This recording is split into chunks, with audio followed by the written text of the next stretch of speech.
Vamos ya con nuestra mesa de actualidad, hoy protagonizada por Octavio Granado, que además de ser profesor en Burgos, es exsecretario de Estado de Seguridad Social, y también nos acompaña Alberto Gómez Barahona, que es el rector de la Universidad Isabel I. Y como les he contado antes, nuestra invitada es Gloria Bañeres, portavoz de Ciudadanos en Burgos. ¿Por qué, Gloria, has criticado al Partido Socialista?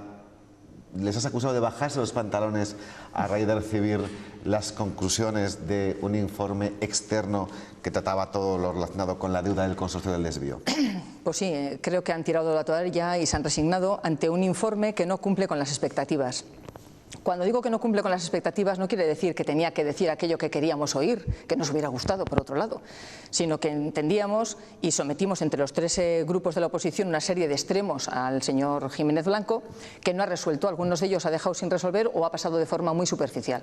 Entonces entendemos que si le estábamos buscando una serie de, estábamos explorando pues, distintos escenarios jurídicos para un eventual procedimiento judicial, articular una serie de mecanismos de defensa, aquello que pudiéramos utilizar para tener una posición mejor en caso de una negociación con las entidades financieras, y como todas esas expectativas, digo, no ha cumplido este informe, nos parece que al margen de que exijamos que se cumpla, pues basta que hay una relación contractual con el catedrático, creemos que el Partido Socialista se está conformando con un informe que nos ha defraudado totalmente, que carece de una fundamentación jurídica, jurisprudencial, y por eso creemos que le ha servido como argumento simplemente el solicitarlo para ahora ya conformarse a las peticiones de las entidades acreedoras y supongo que a dar el sí a la reestructuración. ¿Pero no te parece lógico y coherente por su parte que ellos son los precursores, los primeros que pidieron ese informe? Los demás han ido a rebufo, ellos fueron los que dijeron no, aquí tiene que haber alguien de fuera que nos diga por dónde vamos a caminar.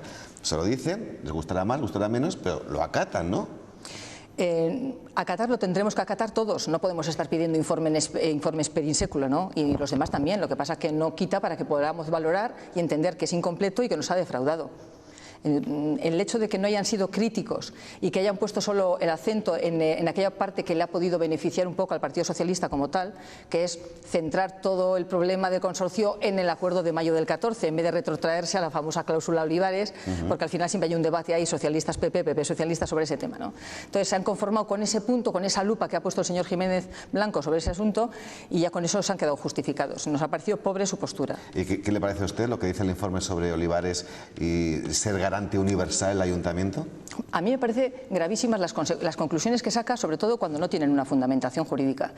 Viene a decir que a día de hoy estaríamos en una situación, ¿no?, concurrirían las circunstancias del artículo 17c, estaríamos en causa de disolución, la liquidación sería inmediata, asumiríamos de forma por sucesión universal en este caso solo deudas, porque ya prácticamente los derechos serían los inmuebles bastante mal valorados, y prácticamente pues, habría que incluir esa deuda en el presupuesto. Estamos hablando de 167 millones de este consorcio, el otro poco más o menos llevará una vida paralela, con lo cual más de 300 millones de forma inmediata y sin un proceso de liquidación previo. Esa es la conclusión gravísima a la que llega, y que así todo, pues el otro día parece que el alcalde salía casi que aplaudiendo de satisfacción.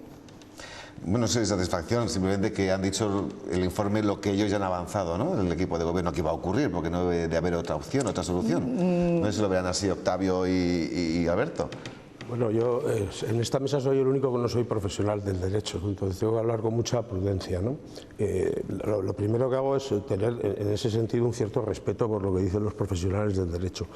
Cuando los concejales socialistas empezaron a discutir esta cuestión, yo me acuerdo que les puse en contacto con gente que había estado en la Abogacía del Estado y en la Intervención General del Estado, que tenían formación jurídica suficiente y de un determinado y elevado nivel de solvencia, y la verdad es que las conclusiones de esas personas no fueron muy diferentes a las del señor Jiménez Blanco.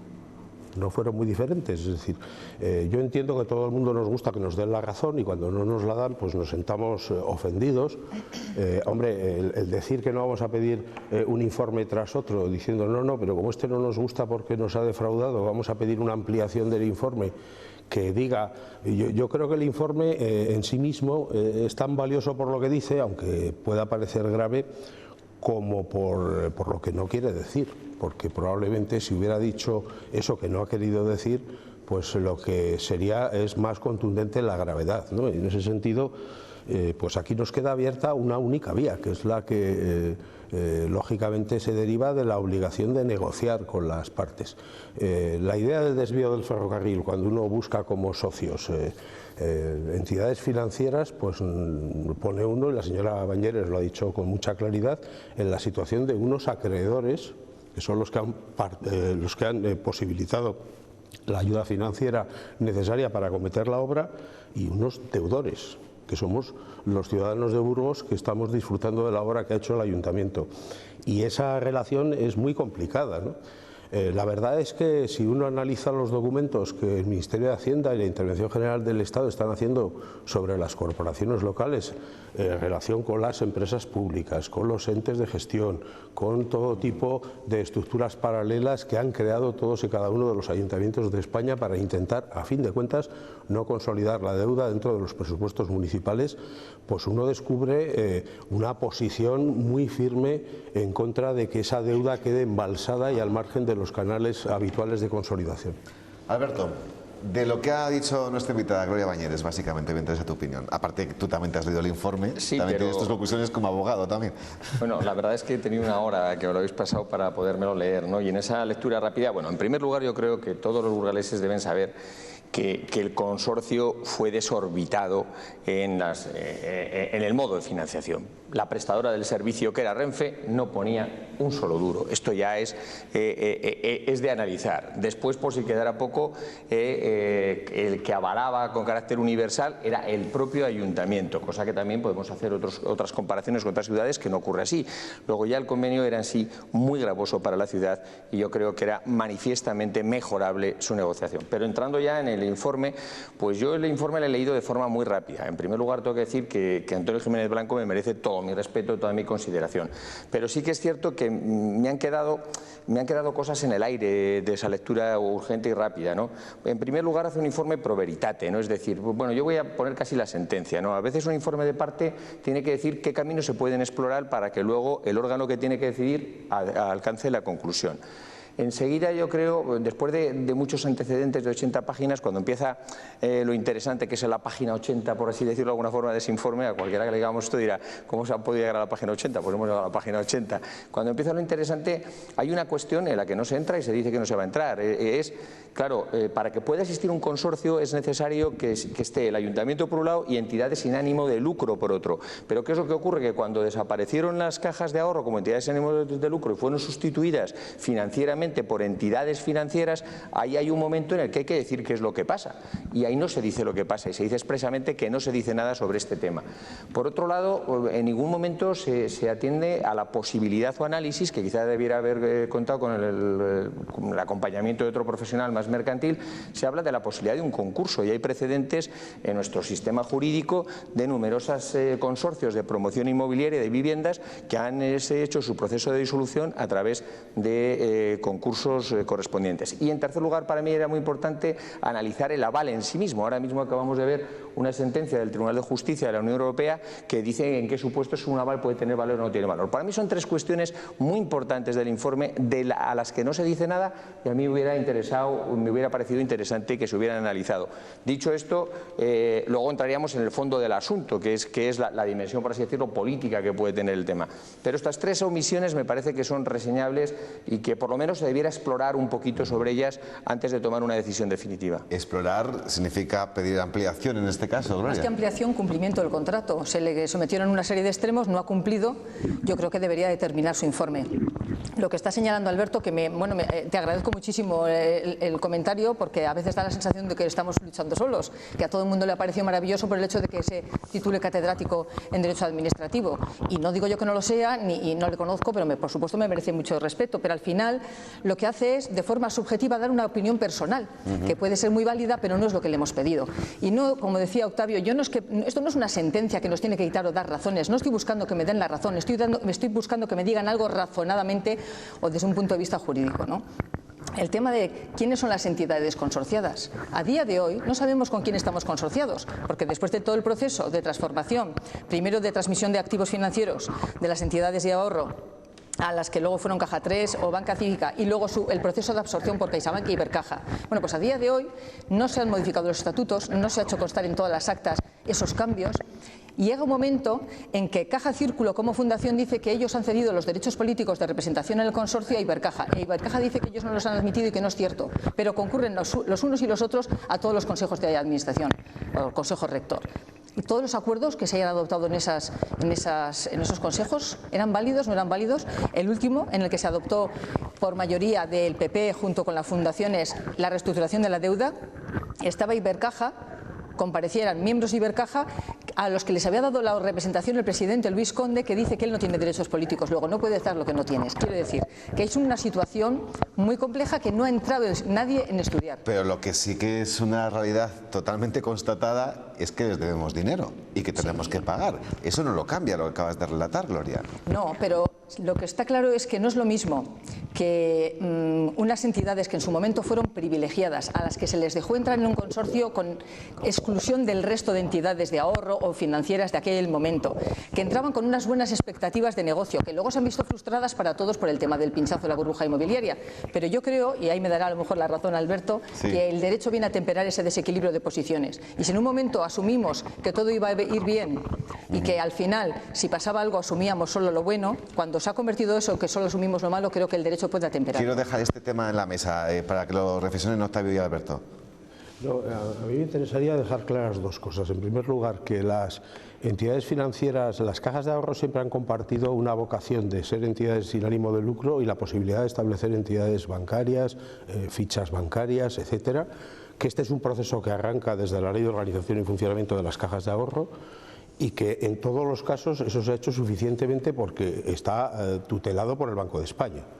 Es decir, aquí no podemos empezar a discutirlo todo para conseguir encontrar algún resquicio formal que nos permita decir que las entidades que están presentes en el consorcio, que son las que efectivamente han aportado el dinero necesario para acometer las obras, no sabemos quién está.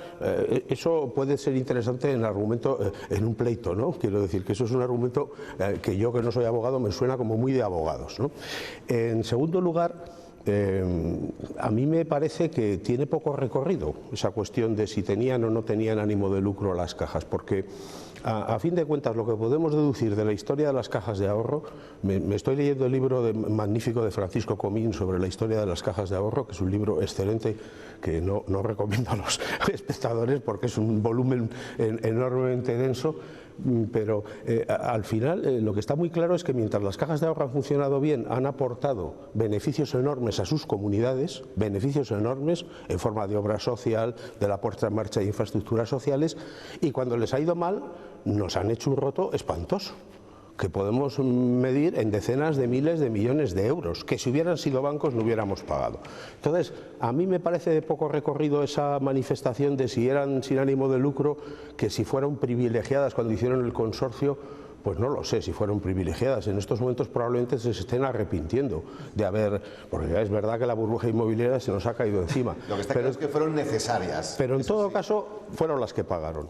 Y en todo caso tenemos que negociar con ellas una salida razonable. Y esa salida razonable tiene que ser el partir en qué forma vamos a pagar nuestra deuda.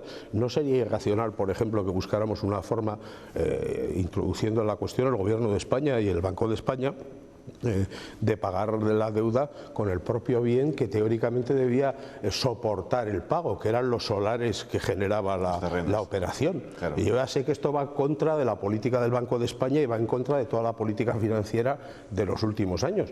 Pero bueno, si al final el valor de los solares se ha depreciado, pues a lo mejor hay que negociar con ellos que cobren parte del dinero en recursos económicos y parte del dinero en solares. Alberto.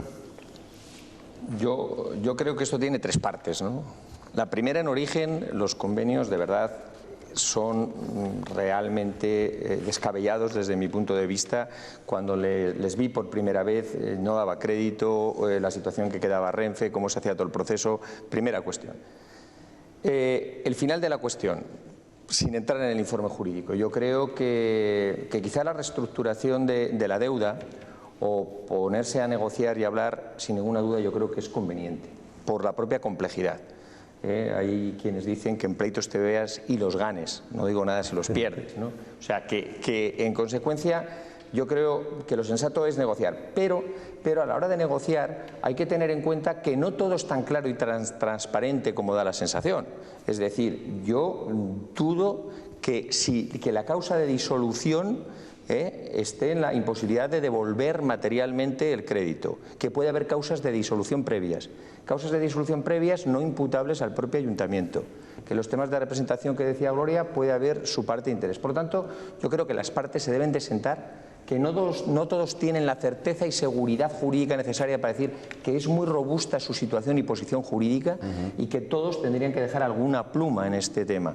Si no, si solamente se plantea una reestructuración de la deuda desde un punto de vista financiero puro y duro, creo que estaríamos haciendo caso omiso a las muchas dudas jurídicas que se plantean más allá del informe. Bien, pues vamos a ir resumiendo y sacando conclusiones.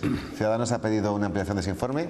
¿Se va a pedir formalmente? Sí, se pedirá por escrito, lo pedimos el otro día en Junta de Portavoces al alcalde, pero bueno, como no nos pareció que nos estuviera escuchando, lo haremos por escrito, que así queda constancia.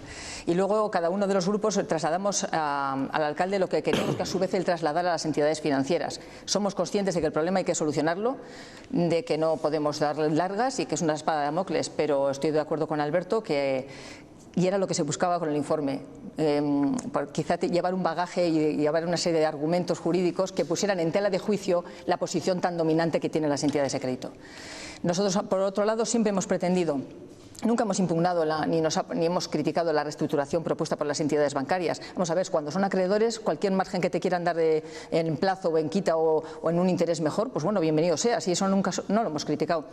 Pero siempre hemos pensado que una fórmula que era muy fácil, muy cómoda y muy simbólica era una modificación del convenio, de los estatutos.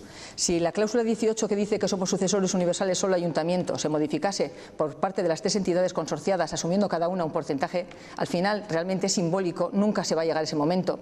Las entidades, las fundaciones a día de hoy están emparentadas con las entidades acreedoras, pero nos daría al final ese margen de tranquilidad y de flexibilidad al ayuntamiento para continuar con el consorcio y poder apoyar esa reestructuración que se nos trae de mano de las entidades. ¿Es cierto, Gloria, que no te ha gustado cómo ha llevado de foronda la negociación? Incluso has llegado a decirle que es un escollo para la misma. Eso no es cierto. El otro día me lo comentaba Gemma Conde en otro medio. No, yo de la reestructuración nunca he podido decir nada. Primero, porque no puedo tirar por tierra el trabajo que haya hecho él cuando ha estado 10 meses negociando. Yo no he estado en esas negociaciones y tampoco sé hasta qué punto se podía negociar y qué margen daban las entidades. Nunca hemos criticado ni una coma de esa reestructuración. Lo que sí que, no sé si utilicé la palabra escollo, sí se le trasladé al alcalde que al señor de Foronda para cualquier otro tema que no fuera la negociación era un obstáculo porque se lo había tomado como algo personal, como parecía que le estábamos criticando su labor, que no era así, pues había tomado una posición infantil. Eso sí que lo he dicho, seguro. ¿Y es usted partidaria, eres partidaria, te estoy tuteando, que sea también él el negociador en el consorcio de Villalonquejar? La verdad que visto lo visto sería mejor que acudiésemos alguien de cada grupo, sí, para estar al tanto y para ver la marcha de las negociaciones. ¿No descartas en tu grupo pedir una comisión de investigación por el tema del desvío del La verdad ferrocarril? que hemos hecho una comisión de investigación por 4.500 euros y esto sí que me parece bastante más importante a efectos de determinar responsabilidades y cómo se ha hecho la gestión en 15 años ese consorcio.